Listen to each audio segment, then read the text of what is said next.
サベージ650の改造点を紹介します。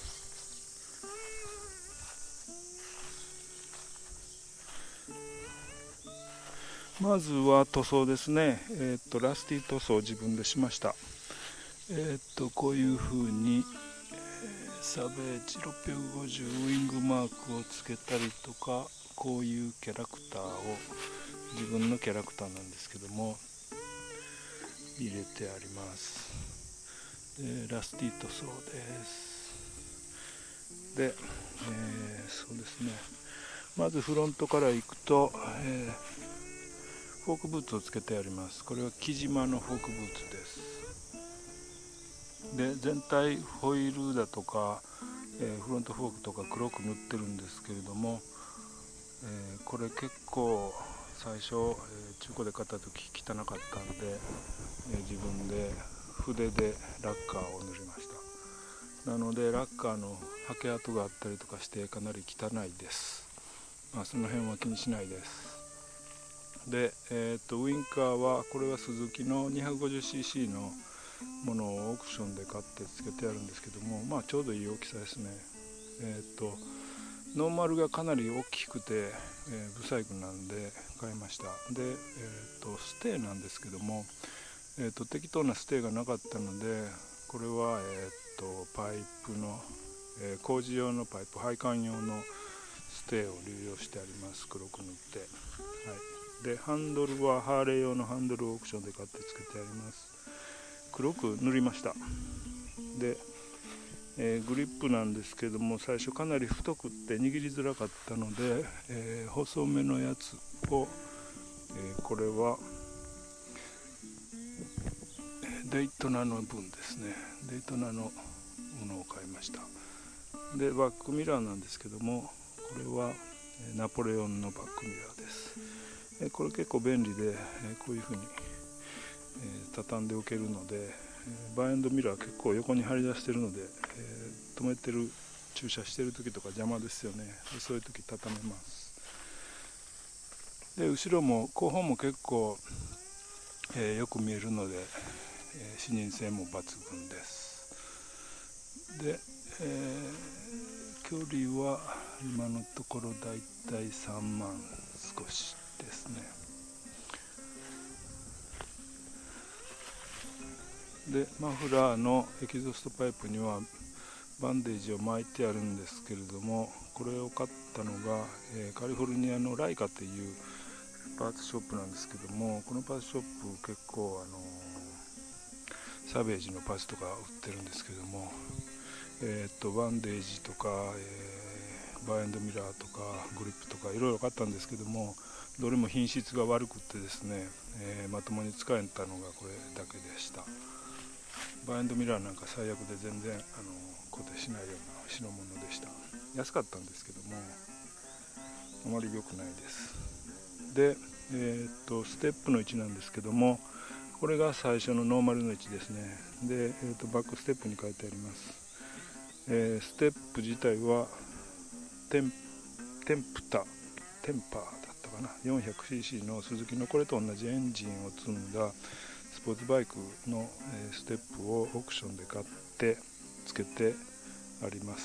でこの辺のステーだとか、こういう、本来はワイヤー、引きなんですけども、ロッドにしてあるのは、バイク屋さんにお願いして作ってもらいました。すごくしっかり作っていただいて嬉しいです。で、同時にですね、バッテリーケースもなかったのでこれも作っていただきました。で、エキゾーストはノーマルです。ショックアブソーバーもノーマルです。で、後ろのシートは今のところは取り外してありますけども、つければ2人乗りできます。で、後ろのテールランプ、ここにですね大きなお弁当箱みたいなのがついてたんで、ルーカスタイプに変えました。で結構後ろテール周りすっきりしたと思います。でシートなんですけども、サドルシートに書いてあります。で、この辺も配線関係が結構色がついてて、なんですけどもペンキで黒く塗っちゃいました。で、これがレギュレーターなんですけども、レギュレーター本来の位置はこちらの方に後ろにボルト付けだったんですけども、こちらに、タイダウンで付けてあります。で、シート、サドルシートですね、これつけたのはいいんですけども、ちょっとやっぱり、長距離走ると辛いので、上にアンパン、こういう風なやつを乗せてあります。これも芝居品です。でベルト駆動です。650はベルト駆動、400は遅延駆動なんですけども、ベルトも一度というかこの間変えていただきました。バイク屋さんに結構調子良くなりました。そうですね。で、ガソリンフィルターをつけてるぐらいですかね。であとそうですね、スマホケース、スマホホルダーをつけてあります。これはいただき物なので、たまにしか使いません。そうですね、それぐらいですかね。細かいところはちょこちょこは、補修したりとか、キャブレターの中の、古くなってたんで、キャブレターの中のダイヤフラムがもうダメになってたんで、2つついてあるんですけども、こっちは小さなダイヤフラムとこっち大きいやつですね、両方とも変えました。っていうのが両方とも、ちょっと機能しづらくなっていたので、変えることによっても全然バッチリ良くなったんですけども、はい。で、それぐらいですかね。でここの、ヘッドカバーというかパーツ、は取りましたですね。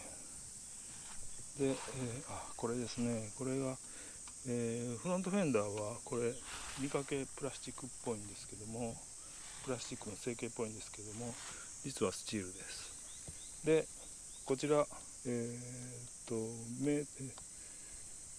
ライトカバーなんです。ライトカバーというかホルダーなんですけども、これがスチールっぽいんですけども、実はこれプラスチックの成形でですね、これ振動によってここにクラックが入ってるんですよね。で最初クラックが入ってたんで、オークションで古いやつを買ったんですけども、またやっぱりそれもクラック入ってて、もう一度買ったんですけどそれも入ってて、もうどうしようもないですね。これはね、新しいのはまた買わないといけないと思います。そんな感じですね。はい。